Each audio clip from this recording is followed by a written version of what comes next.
and basketball analysis with over 70 years combined experience. This is the Bob Ryan and Jeff Goodman podcast. NBA, some college, a little bit of everything. You know, what can I say? But it wasn't going to happen here with him. It's that time for the Bob Ryan Gary Tanguay Zoom podcast right here on CLNS Media Network. We are brought to you by PrizePicks, the exclusive daily fantasy partner of CLNS Media. Pick more, pick less. It's that easy with PrizePicks. Bob, we've talked about the Celtics team as a whole quite a bit. So now let's focus on the coach. And you find the maturation process and the development and this new personality in Joe Mazzulla very interesting. It's a coming out of that he's revealing himself to us with his utterances. Last year, he was obviously just concentrating. I mean, he was overwhelmed. That he must have awakened, gone to bed with 1,000 things in his head and awakened with 2,000 things in his head and worried about this and worried about that. And he was very circumspect in his public utterances. He had nothing to say, really. He just addressed the game. That he was asked the specific questions. He just did his job. It was due diligence and nothing more. What we're seeing is a lot of stuff running around that guy's head, and it's coming out in sequences. And the most interesting one this week, I thought, was when he was, among other things, talking about what the rebound issue is and why they've had some trouble occasionally with offensive rebounding, and talking about this and that. But he was talking about the fact that he considers the fact that people are nitpicking this team, whether it's about the end of the game plays, whether it's about offensive rebounding, whatever it is, as a compliment that they're so good that people have to define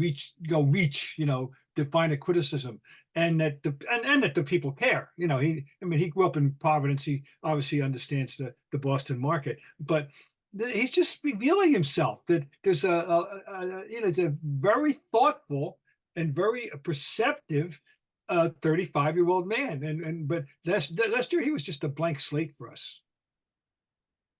You're right. And as you said, understandably so. And I think this year he knows his team and he knows who he has to be for his team. Because in my opinion, the quality of a great coach is what they are to benefit the team. And I think that can change year to year. Yes. He seems to be prepared to take any criticism for his guys. He's going to be very supportive of his guys. And he obviously is not going to panic at all. I mean, that's just, and now what happens behind closed doors, I don't know. We don't know. And the dynamics between he and Brad, we have no idea how that works. Other than that, we know that Brad has faith in him. He wouldn't have named him a coach and hand him the keys to the Ferrari, which he did. So I'm sure Brad has some helpful thoughts for him, but we don't know. That it never comes up. No, it's interesting. And the other thing I think you alluded to, you're hinting there. He knows he's got a damn good team, and the last thing he wants in the world he wants to do is mess it up. And as I said, I doubt seriously that any other team that anyone wouldn't trade their roster for the Celtics roster and then see, okay, here's what I'm going to do with that roster. It's the deepest roster. I mean, they're seriously down to one with 10 useful players. That is not a norm in the NBA. That you've got 10 useful players, and I'm counting Tillman as as the 10th. So I mean, it's an interesting thing, and he also I'm sure he's preparing himself. He knows damn right well that if they don't win, that where the fingers are going to be pointed, and barring some unforeseen injury catastrophe that takes out. Well, yeah, I mean, Tatum's it's going to be, if they don't win the title, and in my opinion, if they lose to anyone but Denver. Yeah, okay. That's what the criticism. I mean, if they lose to Denver in the finals, yeah, I'm good with that, because we all know what Denver is. We all know who they have. They have the best player in the league right now. Yes.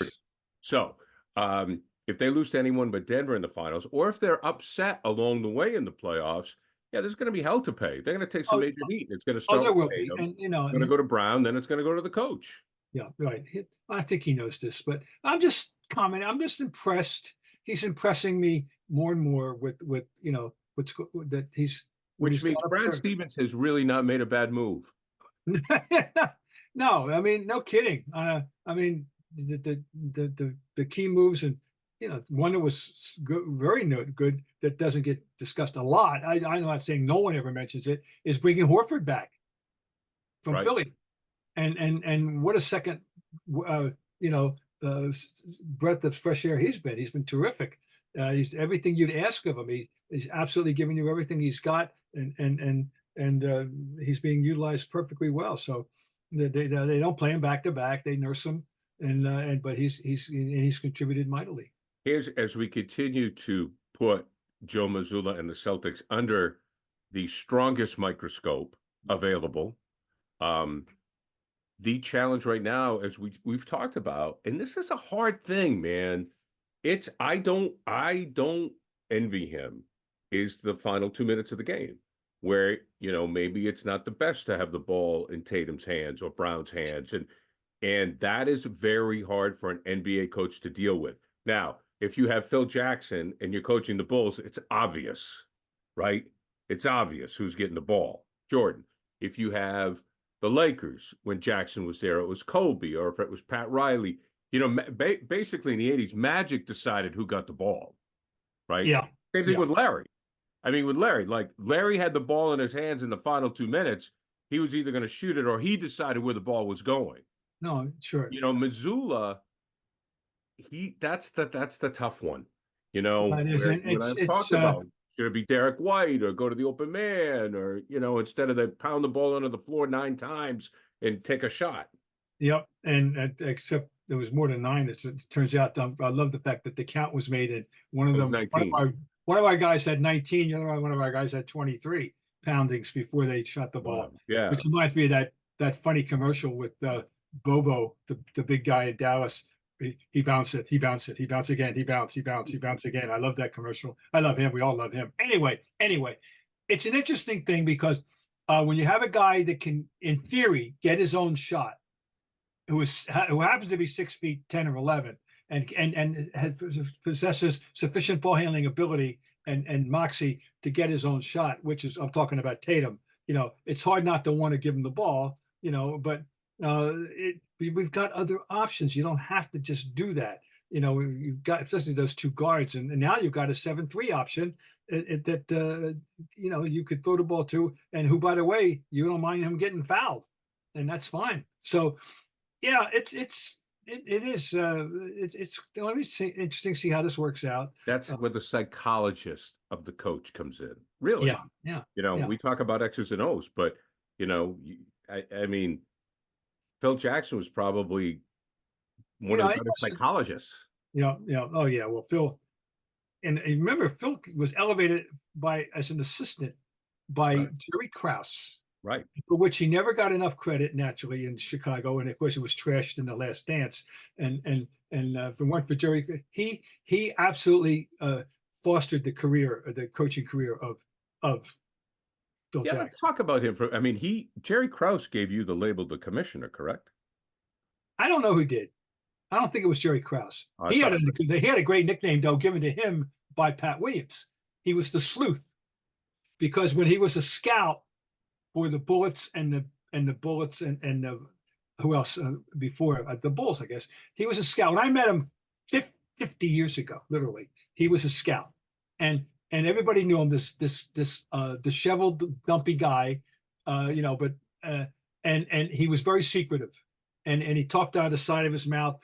He was right out of a movie. And Pat Williams, being Pat Williams, very cleverly nicknamed him the Sleuth, and that was his universal nickname in the NBA community. Jerry. I don't know who gave me that nickname. I thought it was, I don't know, David Stern. I don't know who it was, but yeah, I thought I read in SI it was him. But needless. I'm not gonna.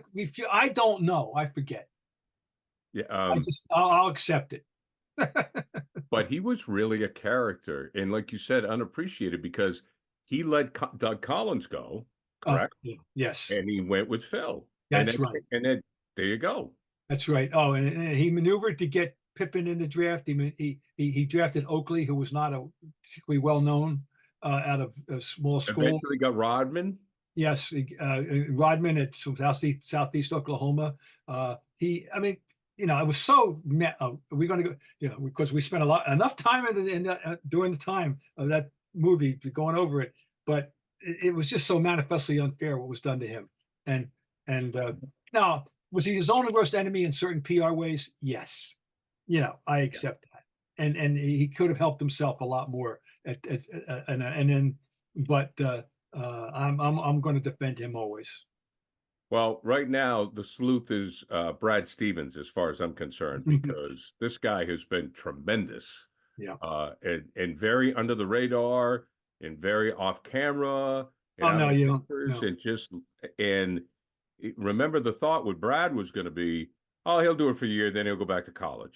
They're still lighting candles in Bloomington, Indiana, believe me, hoping that he's going to, I don't know. Oh, I don't either, but I'm saying I know they are, that's their fantasy, is that he's going to go back to the home state and take over this IU. But I'm not counting on that. Don't worry. Yeah, I mean, Bob, you've seen it. Why would anybody, and I don't know if it's been done, but why would anybody leave the comfortable chair of a successful GM position to go back to 82 games? Particularly, I know, and as far as going to college would be concerned, entering into that the cesspool that is now collegiate basketball and collegiate football because of the NIL and the portal and the madness that goes on. I can't imagine why anybody would want to get involved in that. I mean it seriously. Look, Jay Billis. Billis is a guy I know that and you're a fan of. I mean, he's on TV because of it. Yeah. So, there's plenty, well, that's another topic. Well, we do have some college basketball games of note in both sexes, though, going on. Yes, we will. And we will get to that. But I need to ask you about something. I really, we very rarely talk about the media here. I love the NCAA halftime show with Clark, Jay, Kenny, and Charles. I think it's some of the best analysis of any sport out there. Clark was always good, and he was kind of unfairly shunted off the A team. I don't know. He was used to be on the A team, for them, right? And now he's in the studio. So, but he's good in the studio. Jay is a great addition for them. I mean, Jay, he is the absolute basketball adult in the room in that group, and not, even like the PhD professor for them, and I think they instantly respect him, and it is a good thing because Charles is always a fun wild card to have around, and Kenny likes to try to one up Charles anytime he can, and, all the time. But Kenny, that's fine. To me, Kenny always thinks of he always comes up with something unique. Yeah. Whether you agree or disagree. He's a bright guy because he was a terrific point guard. He was a point guard, not an all-star, but he's got a ring. He's got 2 rings to. Got 2 rings. Got 2 rings to show for it. And believe me, he played very well in the playoffs. And I remember doing one of my columns in those 2 years after a game about that there but for Kenny Smith that the Rockets are screwed. He was that good, so he could play this game. And he always has to say that team.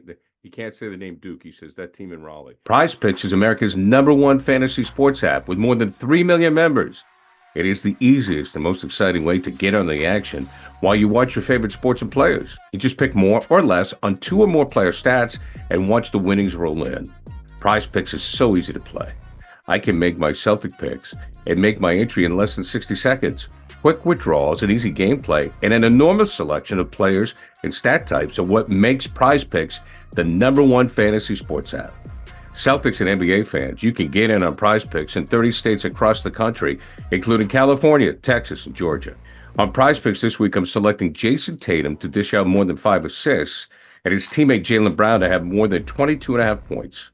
Download the app today and use code CLNS for a first deposit match up to $100. Pick more, pick less. It's that easy. PrizePicks. Let's go to Houston. Speaking of Houston, let's talk about a couple teams right now in Orlando and Houston. We'll start with them that are playing very well. And I wonder about what you think of. We'll start with Houston, their future, and could they have an impact this year? Well, they're basically youth-oriented, although, sort of with a very unappreciated, excellent player. I won't say great. and Fred VanVleet, who has transferred his college game seamlessly into the pros. And he's, I don't know what his real height is. I don't even know what they list him at, but we're talking somewhere between 5'11" and 6'1" with Right. Fred VanVleet. And he's become an outstanding solid pro. But the real story, of course, now is Jalen Green, who is not is on a very serious tear, and is really become their go-to guy. And I wish if our colleague Mr. Goodman were here, he would be able to regale us with tales of the Jalen Green long before any of us knew anything about Jalen Green. I remember he was all over him during that draft. Jalen Green, folks, if you don't know, didn't go to college. He went out and went to the G League, and was this number 1 or 2 pick in the draft. He's a high pick draft pick, but he's a serious player. The other guy that was playing great, but he's hurt, is Sengun. He's actually was their leading scorer. Guess who the coach is, ladies and gentlemen? And wow, that's a story. If they do advance, that Ime Udoka, landed on his feet, he's the coach, boys. You forget that. But I'm not surprised because we know he can coach. We knew he can coach. Well, here he is. He hasn't taken much time for him to make his mark either. Obviously. So yeah, they've won 11 in a row. I believe, or something like that at the moment. And you have to figure they're going to be an interesting playoff team, for sure. And the West is so bunched, in that, and I still think Denver's the favorite, but you could flip a coin of who's going to be their opponent in the Western Conference Finals. Could be any one of 5 teams easily. Absolutely. And then you said LeBron's talking about his mortality. LeBron, after he trashed and killed the Nets, he had 40 points, 9 for 10 on threes.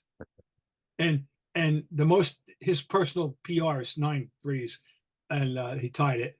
And after the game, they asked him the usual question about how long you're going to go on. And this is new, him, instead of shrugging it off or doing some non sequitur, said, I'm not going to be around much longer.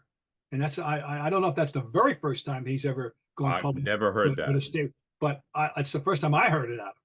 I always heard about he and Bronny playing together. Yeah, well, maybe he's starting to realize Bronny's not that good.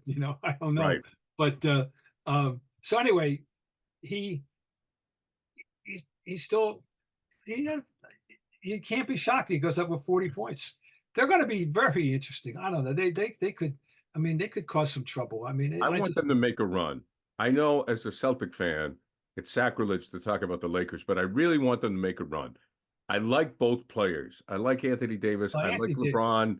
They're good people. I want them to make a run. Anthony Davis is he's deep into his career now. Really, he's 30-ish. Clock's ticking. He's been hurt so much. There were times you forgot all about him when you're thinking about who the superior players in the league are. But you should never ever forget about Anthony Davis. That's for sure. And of course, I've said this here before. The revelation for me still continues to be Austin Reeves, simply because I just totally had paid zero attention to him until last year's playoffs. But ever since last year's playoffs, this guy's become a really quality player. Bob, we talked about like Houston could cause some problems. The Lakers could cause some problems. While we feel the Celtics are just going to the finals, is there one team in the East who could be an issue? Well, at one point we thought Cleveland was the chic team for about a month and a half, and then they've come, and of course they didn't have Mitchell, and now Mitchell's back. We'll see if they can reassemble themselves. The Knicks had that great January. I'm telling you that they have some good personnel, but once again, Mitchell Robertson just came back and immediately got hurt, sprained his ankle last night. But Anunoby and Randall. Oh wait. The Knicks, if they can get back, but there's only 8 games left or so. If Celtics have 8 games left, so everybody's in that. We're 2 weeks away. The last day of the season is a week from Sunday. If they could play the way they played in January, you'd have to say, they'd be a tough out.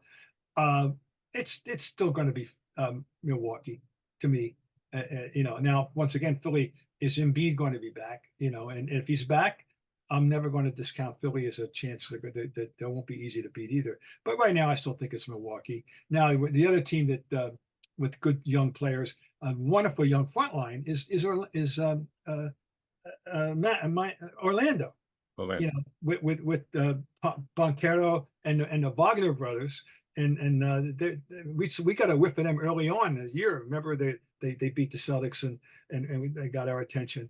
And then of course, they're going to play it. This will be played up once the playoffs start. Miami. The Jimmy Butler, the playoff guy, the whole thing with Miami. We'll see. And Bam and Bam is a damn good player, by the way. And and they know they've been there before, as we well know. Nobody knows more poignantly than the Celtics what the Heat can do in the playoffs right now. So I would keep my eye on them. But once again, Celtics, it's quite frankly, it's theirs to win and lose. They play the game the right way, the way they're capable of playing. Nobody has more talent, top to bottom, than the Boston Celtics. Nobody in the East. And I will be disappointed if they don't make it to the finals. Now let's move to the women's game, which, as we record tonight, will be LSU and Iowa, which is a game nobody wants to miss. No. UConn and USC in the other one this evening. Your thoughts overall on that? This is, the fact that there's never been more attention focused on the women, and rightfully so. But this rematch is a women's, promoters match made in heaven.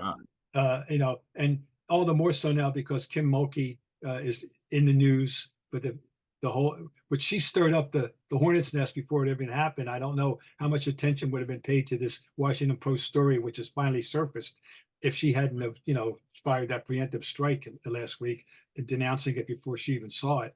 And but now it's out there so people can find it and read it and for themselves. It's a lengthy. It's like a New Yorker level length. You keep thinking, when's it going to end? But I'm telling you, I'm serious. But it's not flattering, but it's not vilifying either. It's factual.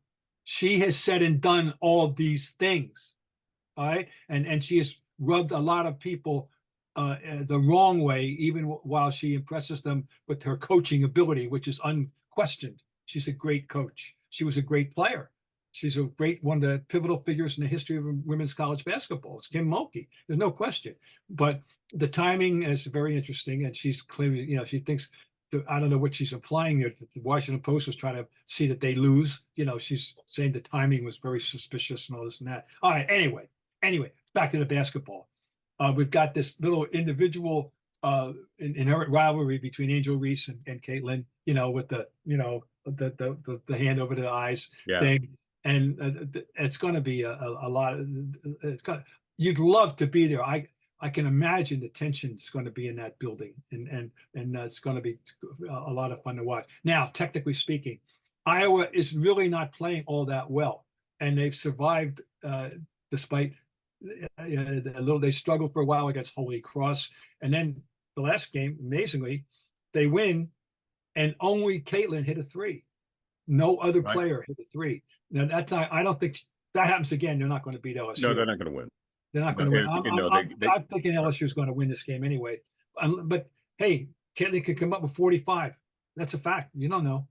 So it's going to be worth it. Now the other game, UConn is unlike any. This is a march to the Final Four. Unlike any that they've ever had, or maybe nobody's ever had. They are suiting up 8 players due to the proliferation of injury, and playing 6 as a rule. And Paige Beckers is back. So if and she is a truly great player. And so they have an absolute puncher's chance any game they play, as long as Paige Beckers is in that lineup. And USC is giving us Juju Watkins, So we've got on there, how lucky for them, the women's game. The absolute 4 marquee players that they have are all on display tonight.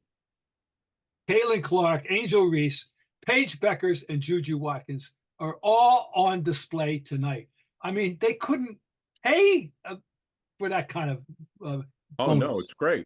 And also, though, I was talking to a friend of mine about this, with the way that the the men's game has gone, where you basically have free agency in college men's basketball now, right? With the transfer portal. I mean, you could just, so there's no continuity generally when it comes to rosters. You know, I mean, the last one was Florida. I think, Yes, Florida, right. right? So what you have now in the women's game is you have teams that people can get behind for multiple years. And that works for fans. It may not last either, by the way. You don't think, there's no reason why it can't, their game can't evolve into that on their level, with people running all over the place the way they do in the men's game. But right now. But also, though, I mean, and maybe this will change, I don't, with the men's game, a lot of guys leave after 1 year because they want to go for the money. Yeah. But now, like, for example, with Caitlin Clark, I mean, some players can make more money playing college. Well, she is. No question. What a top salary in WNBA is like $240,000. Yeah. I mean, she's a millionaire. We know this already. Right. With endorsements. So why leave? Yeah. So no, the women's game, that is the fact that staying in is more lucrative than coming out. Right. And this is why Angel Reese is hesitating. She could come out, but she's not making any plan to do so. And I mean, we know publicly she hasn't committed to it yet. She could come out, but I think people are thinking she might stay in. And it's good. But once again, just to echo something I said last time, the idea that we're having this conversation and that these conversations are taking place all over America about women's basketball is absolutely impressive, and how far this game has come, and in a short period of time, that it's achieved this level of notoriety that we wouldn't be having this discussion at this level 2 years ago, let alone 5 or 10. Right. It's all good stuff. Bob, we'll talk to you again in the middle of the week before you head off to Phoenix. That's right, off to Phoenix and my 30 whatever Final Four. All right, Bob, Ryan, Gary Tanguay, brought to you by PrizePicks, the exclusive daily fantasy partner of CLNS Media. Pick more, pick less. It's that easy with PrizePicks. Okay, Bob, talk to you later.